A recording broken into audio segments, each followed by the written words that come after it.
Well, hello there. I'm starting a new commission today. This is a 12-inch by 12-inch wood cradle. I am painting Callie. You just saw her there.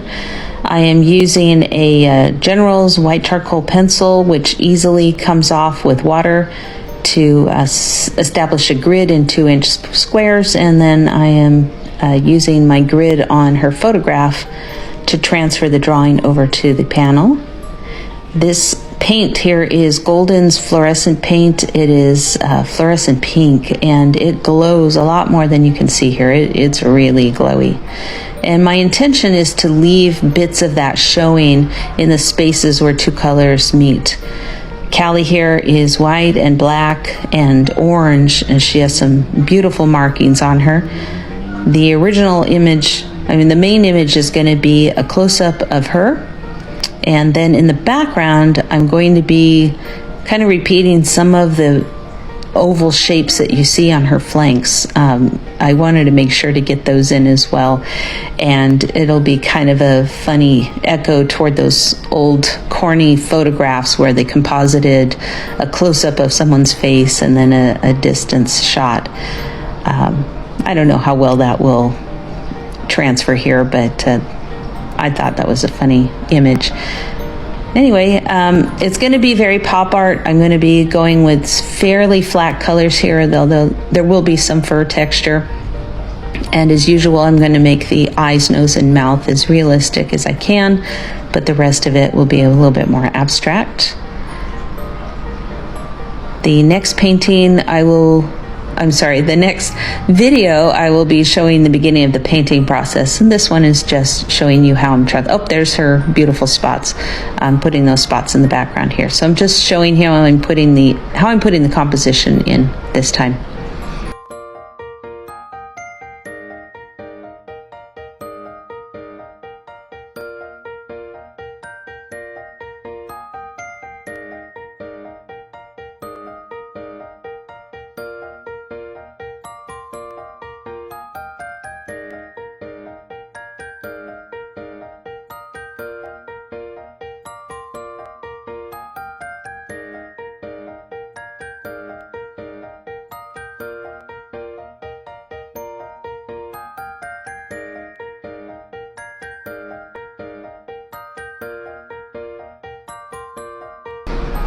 More next time. This is part 2. I'm starting the painting process on Callie. This is a commission for one of my very dearest old friends, and Callie is a cat that belongs to her parents. Here I am adding golden fluid acrylics over the top of the fluorescent pink, and I'm going to be leaving gaps in between color sections.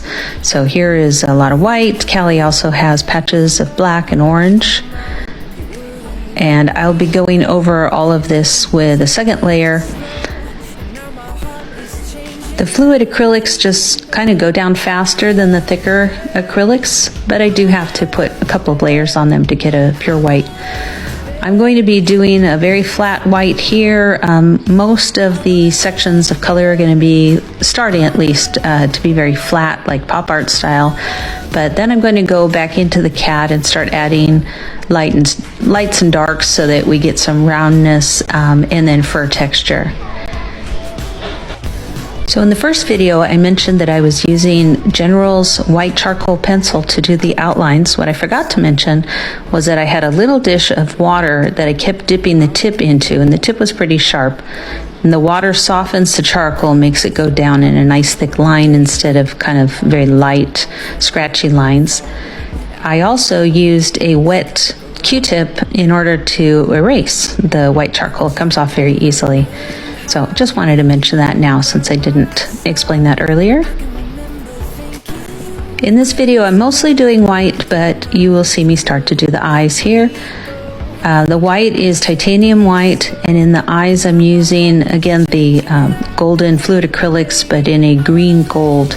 And the darker parts are the pure green gold, and the lighter parts are the green gold added with white added to it.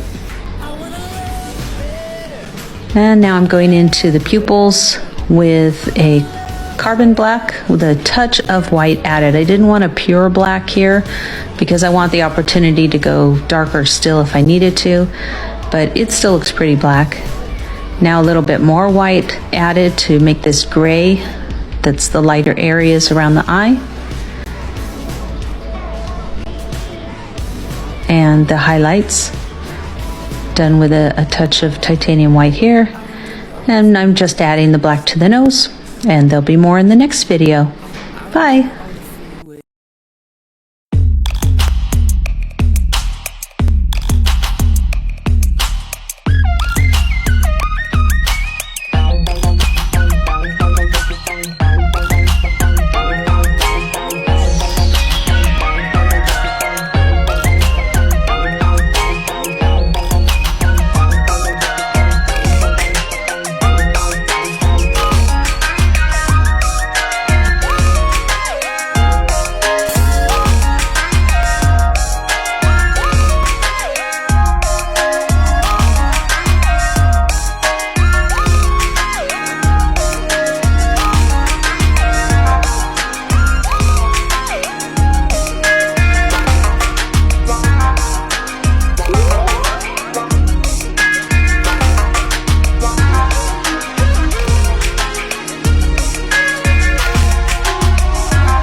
Hi there.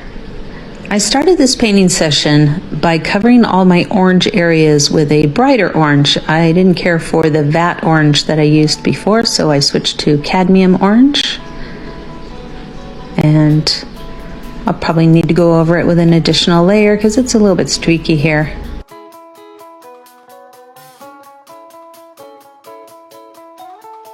Yep, another layer here.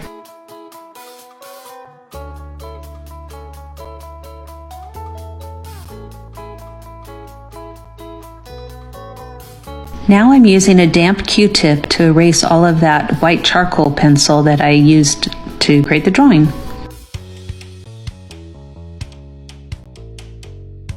Now I'm refining the eye color using 2 shades of green and titanium white.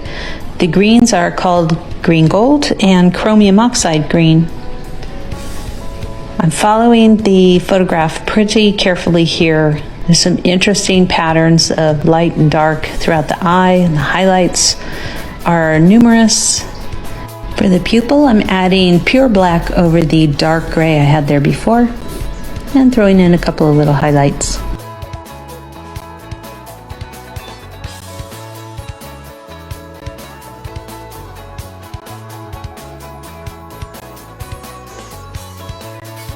I decided to make the cat stand out from the background by lightening the black parts of her fur. So I've added just a little bit more white to the black than I have in the background. Same in the nose.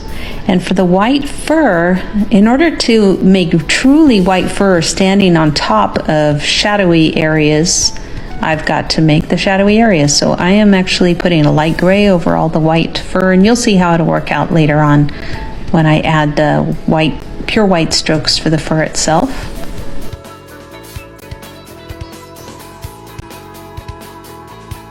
I've mixed quinacridone red with a little bit of, tiny bit of black and some white to make kind of a grayish pink here for the details around the nose and mouth.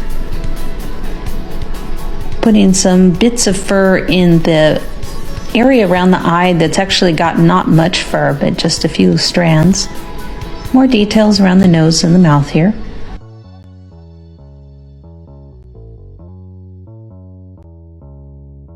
Shiny nose. More next time. Hi there. This is part 5. I'm working on Callie, which is a commissioned cat portrait. And one thing that the client asked for was to refine this little mark on the cat. It's supposed to look like a heart. And looking at all the other photos that she sent me, it is indeed heart-shaped. It's just not quite as noticeable in this particular photo. So there we have a heart.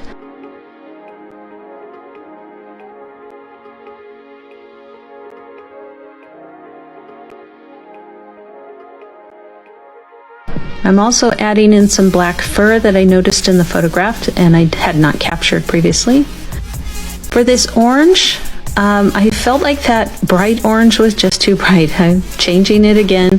I mixed in a little bit of quinacridone red into the cadmium orange, and now it's pushed back and looks a little less like Halloween. And now I am restating these fluorescent pink outlines around the cat and elsewhere because they started getting lost.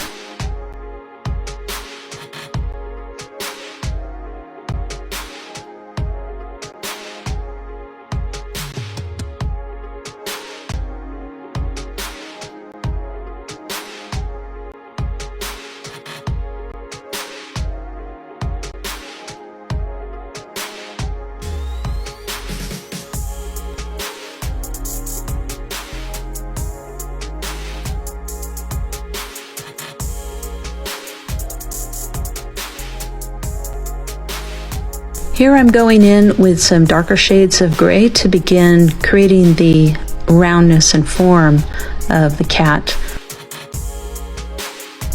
The sides and under the chin, etc., tend to be a little bit darker. We're going to put the lightest fur right in the center front where the light seems to be hitting.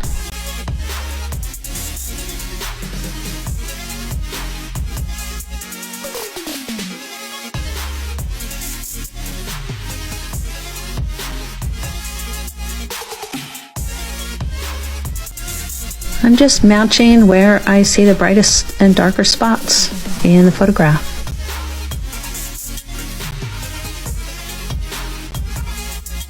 Finally, restating some pink lines around the eyes. More next time.